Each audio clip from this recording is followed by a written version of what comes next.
Hello everyone, I hope you are doing great.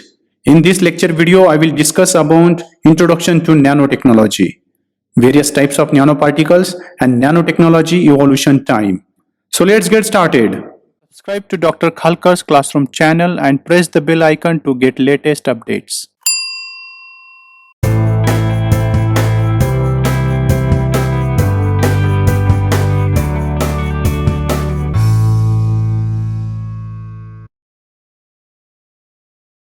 The content of this lecture video is as follows. First of all, I will discuss about introduction to nanotechnology. Followed by I will discuss about types of various nanoparticles and nanotechnology evolution time. First of all, let's see introduction to nanotechnology. What is nano? The prefix nano is derived from Greek word which meaning dwarf and was officially confirmed as a standard in 1960. Nano, represented by symbol small n, is a unit prefix meaning 1 billionth, used primarily with the metric system. This prefix denotes a factor of 10 raised to minus 9. It is frequently encountered in science and electronics for prefixing units of time and length. Then let's see what is nanotechnology. Nanotechnology is a science, engineering and technology conducted at nanoscale, which is about 1 to 100 nanometers. Nanoscience and nanotechnology are the study and application of extremely small things and can be used across all other science fields such as chemistry, biology, physics, material science, and engineering. How nanotechnology started? The ideas and concepts behind nanoscience and nanotechnology started with a talk entitled "There is Plenty of Room at the Bottom" by physicist Richard Feynman at an American Physical Society meeting at the California Institute of Technology on December 29, 1959. In his talk, Feynman described a process in which scientists would be able to manipulate and control individual atoms and molecules.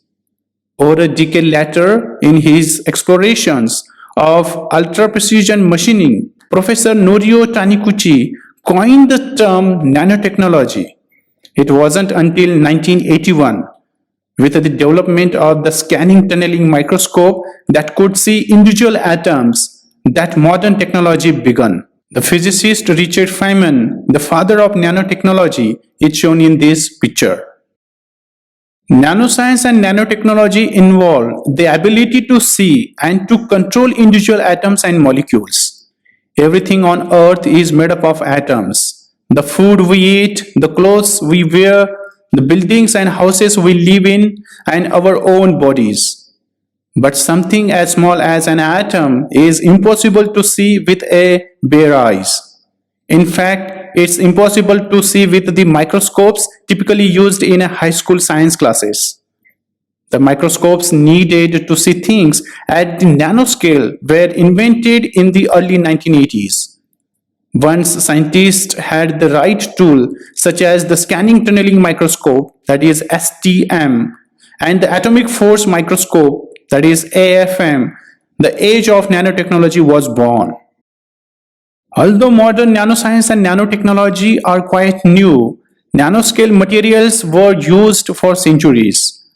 Alternate sized gold and silver particles created colors in the stained glass windows of medieval churches hundreds of years ago. The artists back then just didn't know that the process they used to create these beautiful works of art actually led to changes in the composition of the materials they were working with. Today's scientists and engineers are finding a wide variety of ways to deliberately make materials at the nanoscale to take advantage of their enhanced properties such as higher strength, lighter weight, increased control of light spectrum, and greater chemical reactivity than their larger scale counterparts. Here is one example. Medieval stained glass windows are an example of how nanotechnology was used in the pre-modern era. What it is and how it works. Nanotechnology is the understanding and control of matter at the nanoscale at dimensions between approximately 1 and 100 nanometers, where unique phenomena enable novel applications. Holding nanoscale science, engineering and technology, nanotechnology involves imaging, measuring, modeling and manipulating matter at this scale. Matter such as gases, liquids and solids can exhibit unusual physical, chemical and biological properties at the nanoscale, differing in important ways from the properties of bulk materials and single atoms or molecules. Some nanostructured materials are stronger or have different magnetic properties compared to other forms of sizes of the same material. Others are better at conducting heat or electricity. They may become more chemically reactive or reflect light better or change color as their size or structure is altered. Now let's see the size of nanoscale, the scale of things. Just how small is nano I have already explained. In the International System of Units, the prefix nano means 1 billionth or 10 raised to minus 9. Therefore, 1 nanometer is 1 billionth of a meter. It's difficult to imagine just how small that is. So here are some examples. A strand of human DNA is 2.5 nanometers in diameter. A human hair is approximately 80,000 to 100,000 nanometers wide. 1 nanometer is about as long as your fingernail grows in 1 second.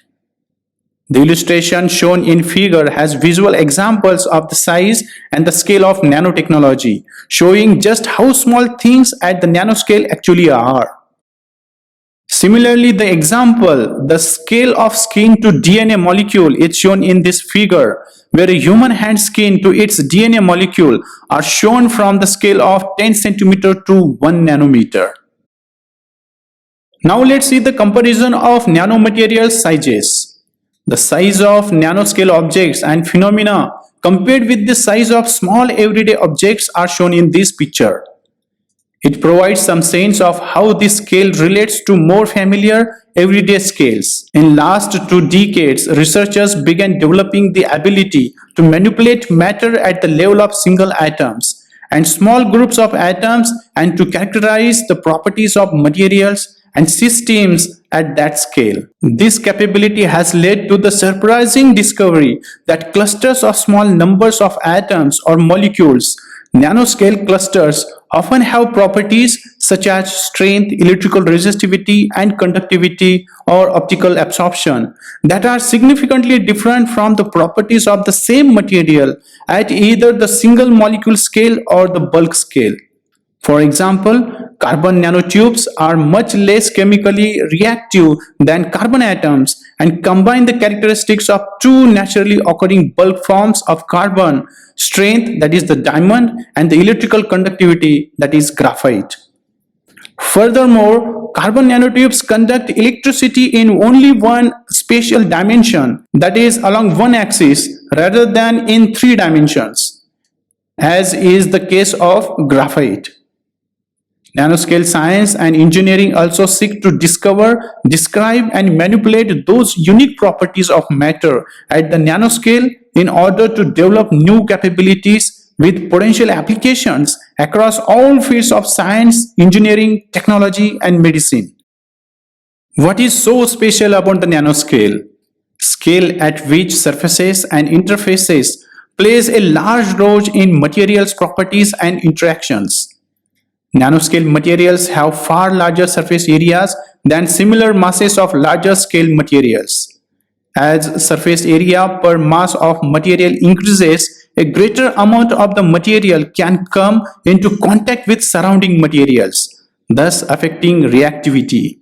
A simple thought experiment shows why nanoparticles have phenomenally high surface areas. A solid cube of a material 1 centimeter on a side has 6 square centimeters of surface area, about equal to one side of half a stick of gum. But if that volume of 1 cubic centimeter were filled with cubes 1 millimeter on a side, that would be 1000 millimeter sized cubes, that is 10 into 10 into 10, each one of which has a surface area of 6 square millimeters, for a total surface area of 60 square centimeters, about the same as one side of 2/3 of 3-inch by 3-inch note card. When the 1 cubic centimeter is filled with micrometer-sized cubes, a trillion of them, each with a surface area of 6 square micrometers.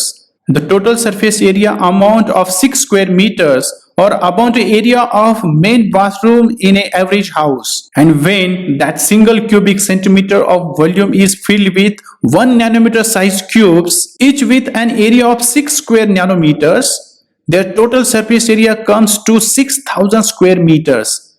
In other words, a single cubic centimeter of cubic nanoparticles has a total surface area 1/3 larger than a football field. Illustration demonstrating the effect of the increased surface area provided by nanostructured materials. Let's see one more example of Rubik cube which has 6 surfaces. Consider 3 sides of cube.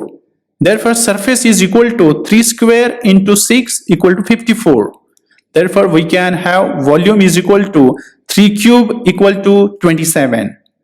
Therefore, surface to volume ratio is equal to 54 divided by 27 is equal to 2. Now consider 2 sides of cube. Surface is equal to 2 square into 6 is equal to 24 and volume is equal to 2 cube is equal to 3. Therefore, surface to volume ratio is equal to 24 by 3 is equal to 3. Now finally consider one side of cube. Surface is equal to 1 square into 6 is equal to 6 and volume is equal to 1 cube that is equal to 1. Therefore, surface to volume ratio is equal to 6 upon 1 that is equal to 6. Hence, as particle gets smaller, the surface area to volume ratio gets larger. Nanoparticles are almost all surface. Therefore, in nanotechnology, surface area to volume ratio in nanoparticles plays a very important role. Now, one important question is that how do scientists see what's going on in extremely small world of nanotechnology? The microscopes that are typically used in high school and college won't do the job. Nanoscientists use high-powered microscopes that use unique methods to allow them to see the surface features on the atomic scale, effectively opening the door to modern nanotechnology, exploring the world through microscopes. Beginning as early as the 1930s, scientists were able to see at the nanoscale using instruments such as the scanning electron microscope, the transmission electron microscope, and the field ion microscope. The most recent and notable developments in microscopy are the scanning tunneling microscope and the atomic force microscope. The electron microscope, first developed by German engineers N. Ruska and Max Knoll in 1930s, uses a particle beam of electrons to illuminate a specific and create highly magnified image. Electron microscopes yield much greater resolution than the older light microscopes. They can obtain magnifications of up to 1 millionth times, while the best light microscopes can magnify an image only about 1,500 times. The scanning tunneling microscope, which is STM, is among a number of instruments that allow scientists to view and manipulate nanoscale particles, atoms, and small molecules. Atomic force microscopes, that is AFMs, gather information by filling the surface with a mechanical probe. Quantum dots, the color of fluorescence is determined by the size of particles and the types of materials. So in these pictures, STM images of material, AFM images of material, and quantum dots with different colors are shown. Now let's see manufacturing at nanoscale. Manufacturing at nanoscale is known as nanomanufacturing. Nanomanufacturing involves a scale-up, reliable and cost-effective manufacturing of nanoscale materials, structures, devices, and systems. It also includes research, development, and integration of top-down processes and increasingly complex bottom-up or self-assembly processes. In more simple terms, nanomanufacturing leads to the production of improved materials and new products. As mentioned before, there are two basic approaches to nanomanufacturing, either top-down or bottom-up. So let's see top-down approach.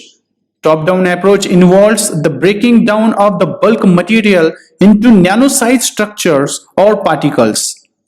Top-down synthesis techniques are extensive of those that have been used for producing micron-sized particles. Top-down approaches are inherently simpler and depend either on removal or division of bulk material or on miniaturization of bulk fabrication processes to produce the desired structure with appropriate properties. The biggest problem with top-down approach is the imperfection of surface structure. Now let's see bottom-up approach. The alternative approach, which has the potential of creating less waste and hence more economical, is the bottom-up. Bottom-up approach refers to the build-up of a material from the bottom, atom by atom, molecule by molecule, or cluster by cluster. Many of these techniques are still under development or are just beginning to be used for commercial production of nanopowders. Here are examples of two heritage sites. First, top-down approach. Ellora Caves is a UNESCO World Heritage Site located in the Aurangabad district of Maharashtra, India. It is one of the largest rock-cut monastery temple cave complexes in the world. The construction type is similar to top-down approach. Whereas for bottom-up approach, one example site is the Kalaram Mandir, is an old Hindu shrine dedicated to Rama in the Panchavati area of Nasik city in Maharashtra, India, which was constructed using cubes of stones. The construction type is similar to bottom-up approach. In a similar way, bottom-up and top-down approaches in synthesis of carbon-based nanomaterials is shown in this diagram as an example. Top-down approach, a bulk material of carbon, let's say a chunk, is transferred to smaller fragments like powder. Furthermore, it is exfoliation of multi-layer to monolayer of carbon material is produced or synthesized. Whereas for bottom-up approach, a precursor containing carbon molecules is used. High energy is applied in the form of ionization to condensate and formation of carbon clusters. The final product by both approaches are the allotropes of carbon like fullerenes, carbon nanotubes, graphene, or artificial diamond. Within the top-down and bottom-up categories of nanomanufacturing, there are a growing number of new processes that enable nanomanufacturing. Amongst these are chemical vapor deposition, which is CVD, physical vapor deposition, which is PVD, sol gel method, chemical method, electrophoretic deposition, that is EPD, roll-to-roll processing, R2R, self-assembly, lithography. We will see in detail all these processes one by one in next coming lectures. So this is all about introduction to nanotechnology. Now let's see various nanoparticles. A nanoparticle or ultrafine particle is usually defined as a particle of matter that is between 1 and 100 nanometers in diameter. The term is sometimes used for larger particles up to 500 nanometers or fibers and tubes that are less than 100 nanometer in only two directions. At the lowest range, metal particles smaller than 1 nanometer are usually called atom clusters instead of that. Nanoparticles are usually distinguished from microparticles, that is 1 to 1000 micrometer, fine particles sized between 100 and 2500 nanometer, and coarse particles ranging from 2500 to 10,000 nanometer, because their smaller size drives very different physical or chemical properties like colloidal properties and optical or electric properties. Nanoparticles occurs in a great variety of shapes which have been given many formal and informal names such as nanotubes, nanowires, nanosheets, nanospheres, nanorods, nanochains, nanostars, nanoflowers, nanoreefs, nanoviscers, nanofibers, nanoprisms, nanobars, nanocubes, nanopyramids, nanorice, quantum dots, etc., etc., etc. Now here are different types of nanoparticles. Carbon-based nanoparticles, for example, carbon nanotubes, fullerene, that is carbon-60, graphene, etc. Ceramic nanoparticles, example, oxides, carbides, carbonates, phosphonates, etc. Metal nanoparticles such as gold, silver, aluminum, etc. Semiconductor nanoparticles, for example, gallium nitride, gallium phosphorus, indium arsenic, zinc oxide, zinc sulfide, cadmium selenide, etc. Next is polymeric nanoparticles. For example, rapamycin, hyperforin, phenolfibrate, coumarin 6, etc. Next is lipid-based nanoparticles. For example, liposomes, polyethylene glycol, etc. Transmission electron microscopy images of silver nanoparticles with different shapes are shown in these pictures. A is nanospheres around 200 nanometer size. B nanoprisms size around 50 nanometer. C nanobars size around 100 nanometer. D nanowires over 500 nanometer. E nanocubes size around 50 nanometer. F nanopyramids size around 100 nanometers. G nanorice size around 100 nanometer. And H nanoflowers size is around 400 nanometer. Here is one more example of various nanoparticles, that is a schematic representation of carbon allotropes, which includes A diamond, B graphite, C lonsdaleite, carbon 60, carbon 540, carbon 70, amorphous carbon, and single-walled carbon nanotube. One more example of mesoporous silica nanoparticles are shown here. TM images A, B, and C of prepared mesoporous silica nanoparticles with mean outer diameter of, in figure A, 200 nanometer, in B, 45 nanometer, and in C, 80 nanometer are shown here. Different types of nanoparticles commonly used for biological applications and which offer significant potential in delivering therapies across the blood-brain barrier, which are polymer, liposomes, amphiphilic cyclodestrins, dendrimers, gold nanoparticles, micelles, carbon nanotubes, and quantum dots. One more example, nanocrystalline materials, that is NC. Nanocrystalline material is a polycrystalline material with a crystalline size of only a few nanometers. Fills the gaps between amorphous materials without any long-range order. Crystalline, that is grain size below 100 nanometer. Nanocrystalline nickel containing 100 grains with a mean grain size of 10 nanometer. That is around 4.8 million atoms are shown in these pictures. Now let's see nanoclusters. Here is one example of nickel aluminum nanoclusters. The research which is published by me, the magnetic properties of nickel 13N aluminum N clusters with N is equal to 0 to 13 were studied, in which cluster magnetic moment decreases with the sequential substitution of nickel by aluminum atoms, which can be attributed a greater degree of hybridization that forces the pairing of the electrons in the molecular orbital of nickel and aluminum. Dark circles represent aluminum atoms and the light circles represent nickel atoms in this diagram. For Ni7Al6, the complete quenching of the cluster magnetic moment appears to be due to the anti-ferromagnetic alignment of atomic spins. Constrained minimal interface structures in polycrystalline copper with extremely fine grains are shown in this figure. High-resolution TEM images of individual grains with truncated octahedral geometries are shown with their schematics. Here is one example of quantum dots, which are semiconductor nanocrystals with a core shell structure and a diameter that typically ranges from 2 to 10 nanometer. A TM images of cadmium selenium quantum dots, which is shown in A, is 5 nanometer and in B 10 nanometer in size, are used in hybrid bulk heterojunction solar cells based on polymers and cadmium selenium nanocrystals. Here is one more example of plasmonic fluorescent quantum dots.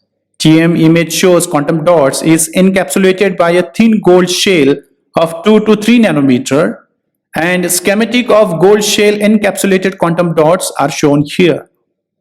So this is all about various nanoparticles. Now let's see the nanotechnology time. This timeline features pre-modern example of nanotechnology as well as modern era discoveries and milestones in the field of nanotechnology. First of all, pre-modern examples of nanotechnologies. 4th century, the Lycurgus cup in Rome is an example of dichroic glass. Colloidal gold and silver in the glass allow it to look opaque green when it lit from outside, but translucent red when light shines through the inside. The Lycurgus cup at the British Museum, lit from the outside shown left and from the inside shown in right. 9th and 17th centuries, glowing, glittering, lusters, ceramic glazes used in the Islamic world and later in Europe contain silver or copper or other metallic nanoparticles. Polychrome lusterware ball, 9th century, Iraq, British Museum is shown here. 6th to 15th centuries, vibrant stained glass windows in European cathedral owed their rich colors to nanoparticles of gold chloride and other metal oxides and chlorides. Gold nanoparticles also acted as photocatalytic air purifiers. In 13th to 18th centuries, Damascus saber blades contained carbon nanotubes and cementite nanowires and ultra-high carbon steel formulation that gave them strength. In this picture, on the top, a Damascus saber, and the bottom, high-resolution transmission electron microscopy image of carbon nanotubes in a genuine Damascus saber after dissolution in hydrochloric acid, showing remnant of cementite nanowires encapsulated by carbon nanotubes is shown here. Now let's see the examples of discoveries and developments enabling nanotechnology in the modern era. Ruby, gold colloid. In 1857, Michael Faraday discovered colloidal ruby gold, demonstrating that nanostructured gold under certain lightning conditions produces different color solutions. In 1947, transistor, Bell Labs. At Bell Labs, discovered the semiconductor transistor and greatly expanded scientific knowledge of semiconductor interfaces, showing the foundation for electronic devices and the information age. In 1958, Jack Kilby of Texas Instruments originated the concept of design and built the first integrated circuit, for which he received the Nobel Prize in 2000. In 1959, Richard Feynman of the California Institute of Technology gave what is considered to be the first lecture on technology and engineering at the atomic scale. There is a plenty of room at the bottom at American Physical Society meeting at Caltech. In 1985, Rice University researchers discovered the fullerene carbon-60, more commonly known as buckyball, which is a molecule resembling a saucer ball in shape and composed entirely of carbon, as are graphite and diamond. In 1989, at IBM's Almaden Research Center, manipulated 35 individual xenon atoms to spell out the IBM logo. This demonstration of the ability to precisely manipulate atoms showed the applied use of nanotechnology. In 1991, Professor Sumio Iijima is credited with discovering the carbon nanotube, that is CNT. Iijima shared the Kelvin Prize in Nanoscience in 2008 for this advance and other advances in the field. Carbon nanotubes like buckyballs are entirely composed of carbon but in a tubular shape. They exhibit extraordinary properties in terms of strength, electrical and thermal conductivity, amongst others. This is me with Professor Sumio Iijima, A3 Symposium, Korea 2010. Professor Sumio Iijima is a Japanese physicist and inventor, often cited as the inventor of carbon nanotubes, although carbon nanotubes had been observed prior to his invention. In 2003, at Rice University, developed gold nanoshells which, when tuned in size to absorb near infrared light, serve as a platform for the integrated discovery, diagnosis, and treatment of breast cancer without surgery or symmetrical destructive radiation. In 2006, at Rice University, built a nanoscale car made up of oligo with alkaline axles of 4 spherical carbon-60 fullerene, that is buckyball wheels. In response to increases in temperature, the nanocar moved about on a gold surface. At temperatures above 300 degrees Celsius, it moved around too fast. Nanocar with turning buckyball wheels are shown in this picture. In year 2010, IBM demonstrated a silicon tip measuring only a few nanometers at its apex. A rendered image of a nanoscale silicon tip is shown in this picture. Since year 2015 to 2020, here are few pictures of recent discoveries in electronics, which includes nanorobot, IC chips, nanotransistors, flexible displays, flexible printed circuit boards, batteries, etc. This is all about introduction to nanotechnology, various types of nanoparticles, and nanotechnology timeline. In my next lecture video, I will discuss about properties of nanomaterials. So please don't miss my next lecture video. Thank you. Below this video, in the description, the link of important information related to this video is given. Please go through it. Please like and share this video and subscribe to Dr. Khalkar's Classroom channel to get the notifications about my upcoming videos. Thank you.